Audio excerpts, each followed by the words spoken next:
Cake কিনতে গিয়ে কী সমস্যা সেটা তোমরা নিশ্চয়ই জানো, যে 1 ঘন্টা অপেক্ষা করার পরে আমরা কেক নিয়েছি। তো কেকটা কেমন লাগলো তোমরা কিন্তু জানিও। তো জন্মদিন কার ছিল? জন্মদিন ছিল কিন্তু আমার মায়ের। তো এখানে দেখতেই পাচ্ছ সবাই কিন্তু আমরা বসে গেছি, কেক কাটা হবে, খুব এক্সাইটেড সবাই। তো চলো ইন্ট্রো দিয়ে দিই, কে কে আছে এখানটায়। এই দেখো আমার মেজো পিসে মশাই, এটা হচ্ছে বড় পিসে মশাই, আর এদিকে আছে ছোটো পিসে মশাই, আর ওইদিকে ঠাম্মি, দিদুন, আমার মাম, আর এদিকে মামি বসে আছে। আর তারপরে শুরু হলো কিন্তু মোমবাতি ধরানোর যে এটা। আর এদিকে এত গরম, এবারে তোমরা শুধু দেখো যে কি কাণ্ডটা হয়। চলে যাবে মানে তাও চিচিত করছে হয় না। কই হচ্ছে না এবার হ্যাপি বার্থডে তো হবে এবার আমি নেব আরেকটা চান্স। এবার বন্ধ কর এ বন্ধ কর কি যাবো না এক করে সব কন্টেস্ট এবার লাস্ট দিন দাও দেখি আমার ওই 12 গুলো ভেঙে ভেঙে ওটা দিতে হবে। বারুদ এখানে আছে, তাই যে তোমরা আগুন দিচ্ছ। নেই, আমি তো বলছি নেই এটা ফাঁকা কিচ্ছু নেই। আচ্ছা আচ্ছা দাঁড়াও না, এটা ব্লেড নিয়ে আসো তো। ফাঁকা আছে মানে নেই নেই তুমি তো দাও বাবা ব্লেড আনতে হলে তো বিনোদকে ডাকতে হবে। আমি দেখেছি নেই সবাই ভিডিও করছে, আমি ওটাই তুলেছি দিদুও ভিডিও করছে, এদিকে ঐশী করছে। না না নেই বারো নেই বারুদ ঝরে পড়ে গেছে। ঢুকিয়ে দাও না গাড়িটা না বলছে যে ইয়ে নেই বাড়িতে, ধূপকাঠি নেই, এই মানে মোমবাতি নেই। দিন একটা মোমবাতি। ও তখন ফ্যান চাললে তো হতো।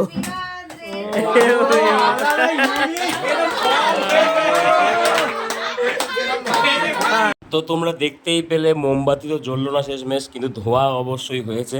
তো সেটা বড় ব্যাপার নয়, যেটুকু হয়েছে ওটুকুই অনেক। আর তারপরে দেখো কেক খাওয়ানো শুরু হলো। সত্যি বলতে আমার মামের সেরকম জন্মদিন পালন করা মানে হয়, প্রত্যেকবারই হয়, কিন্তু কেক এনে মানে কেক কাটিং করে সত্যি হয় না। তো এটাই হচ্ছে মনে হয় প্রথম, আমার যত সম্ভব মনে হয়। তো খুব আনন্দ করেছি, বিশাল মজা করেছি, এখানে সবাই ছিলাম। আর কোনো অনুষ্ঠান হওয়া মানেই কিন্তু সবাই একসঙ্গে হওয়া, তাছাড়া সেরকম সবার কাজ বাজ থাকে, পড়াশুনো থাকে, তো একসঙ্গে হওয়া হয় না। তো এই হচ্ছে একটা মোমেন্ট যেটা আশা করছি সবার খুব মনে থাকবে। বিশেষ করে আমাদের তো সবারই মনে থাকবে, একটা ফ্যামিলি টাইম খুব সুন্দর কেটেছে, মানে কী বলবো, মনে রাখার মতো যেটা বলে। আর এদিকে দেখো পাপা মামকে কেক খাওয়াচ্ছে, আর পিসে মশাই দেখো এখানে কি বলেছে। তোমরা ভয়েসটা আমি তো মিউট করে দিয়েছি, তোমরা শুনতে পাবে না। আর কি বলেছে তোমরা যদি কেউ বুঝতে পারো তাহলে আমাকে কমেন্ট করে জানিও যে কী বললো আমার পিসে মশাই। আর এদিকে আমার মাম সবাইকে কেক খাওয়াচ্ছে, কিন্তু আমাকে কিন্তু কেক খাওয়ায়নি এখনও, আমাকে প্রথমে খাওয়ানো উচিত ছিল। যাই হোক, আর এখানে দেখো তৃষাকে কেক খাওয়াচ্ছে। কিন্তু যতই আনন্দ করছি ততই যেন এবার দুঃখ দুঃখ লাগছে, কারণ দুঃখ লাগছে কারণ সবাই কিন্তু বাড়ি চলে যাবে এবার, কারণ বাড়ি যাওয়ার টাইমও হয়ে গেছে।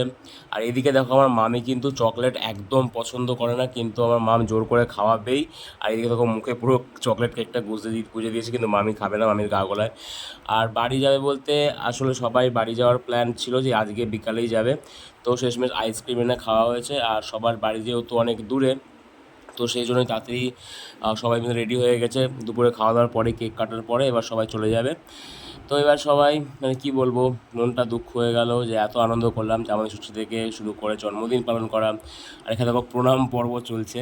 কোনো একটা অনুষ্ঠান আসবে বলেই তো মজাটা হয়। আর ঠিক চলে আসার সাথে সাথে মনে হয় যে এই কেটে গেল, দেখতে দেখতে কেটে গেল, যে কীভাবে টাইমটা মানে বোঝাই গেল না। আর এদিকে সবাই রেডি হয়ে গেছে বেরোবে, আর তাই আমি ভাবলাম যে আমি ওদেরকে একটু এগিয়ে দিয়ে আসি। এবার জানি না যে আবার কবে আমরা একসঙ্গে হব আবার। আশা করছি দুর্গাপুজোর সময় সবাই একসঙ্গে হব না হয়তো, কিন্তু ঠাকুর দেখতে তো যাবোই, আর সেসব ব্লগ তোমাদেরকে সঙ্গে শেয়ার করব। আর এখানে শেষমেশ এটাই বলবো, সবাই খুব খুব ভালো থাকো।